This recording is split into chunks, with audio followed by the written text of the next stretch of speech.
BPSC अभ्यर्थियों के समर्थन में 70वीं प्रारंभिक परीक्षा को रद्द करने की मांग को लेकर आमरण अनशन कर रहे जन सुराज पार्टी के संस्थापक प्रशांत किशोर ने गुरुवार को जूस पीकर अनशन तोड़ दिया। प्रशांत किशोर ने अनशन तोड़ने से पहले पटना में गंगा नदी में डुबकी लगाई और पूजा पाठ व हवन किया। प्रशांत किशोर 2 जनवरी से अनशन कर रहे थे। पूरे अभियान आंदोलन में 29 तारीख को मेरे भरोसे पर जब छात्र यहाँ जुटे, जब मैंने उनको आश्वस्त किया था कि चाहे कुछ भी हो जाए, जब तक प्रशांत किशोर खड़े हैं, हमारे रहते हुए पुलिस बर्बरता नहीं करेगी, आप पर लाठी नहीं चलाएगी। 29 तारीख को पहली बार प्रशासन ने उस भरोसे को तोड़ा, क्योंकि मेरे हट जाने के बाद, इस जगह से जाने के बाद बच्चों पर फिर से लाठी चली।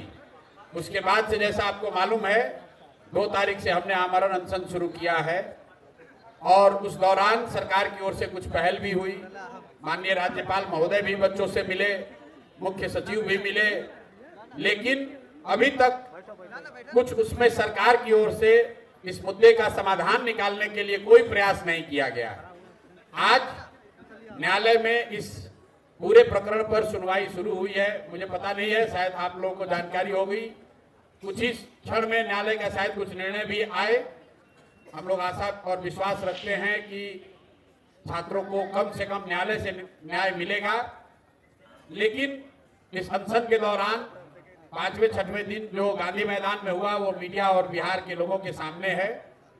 तो 4-5 दिन सोचने समझने के बाद अब हम लोगों ने ये तय किया है कि सिर्फ अब छात्रों की लड़ाई लड़ने से बात नहीं बनेगी।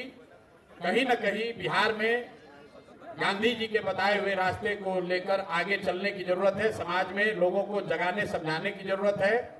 इसलिए आज से यहाँ से जन सुराज के साथियों के साथ, अपने छात्र मित्रों के साथ हम लोग इस सत्याग्रह की शुरुआत कर रहे हैं, जिसमें अब मैं गांधी मैदान से तो पुलिस ने उठा दिया, लेकिन अब मैं जहां रहता हूं उसको छोड़कर इसी आश्रम में जो आप ये व्यवस्था देख रहे हैं, जो अभी बनने की प्रक्रिया में है, अब यहीं पर रहेंगे और यहीं से जन सुराज का सारा कार्यक्रम चलाया जाएगा। इस आश्रम से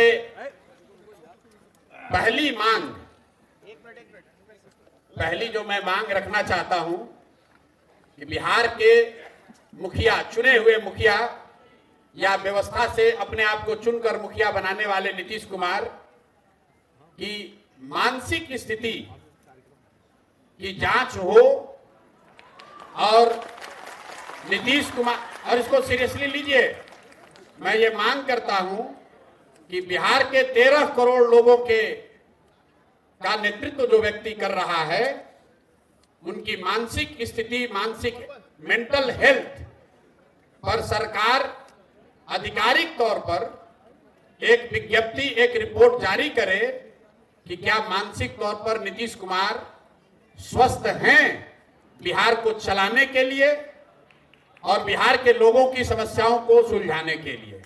क्योंकि ये बहुत 2 साल से ये चर्चा चल रही है कि नीतीश बाबू स्वस्थ नहीं हैं। पिछले 14 दिन के अनशन में कई माध्यमों से जो मुझे समझ में आई बात कि शायद मानसिक तौर पर नीतीश बाबू की स्थिति ये नहीं है कि कोई भी निर्णय वो स्वयं से ले पाए।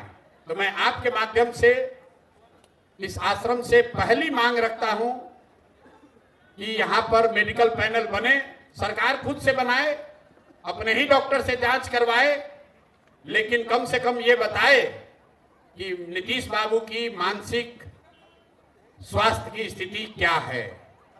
ये बिहार के लोगों के लिए चिंता का कारण होना चाहिए कि अगर हम लोग का मुखिया, हम लोग के मुख्यमंत्री मानसिक तौर पर स्वस्थ नहीं हैं, तो अगले 10-11 महीने चुनाव होने तक बिहार को कौन चला रहा है, नीतीश जी उसमें कितनी उनकी भूमिका है, क्या मानसिक तौर पर वो चलाने की स्थिति में है या नहीं है, इस पर जरूर एक आधिकारिक टिप्पणी या रिपोर्ट आनी चाहिए। बहुत बहुत धन्यवाद।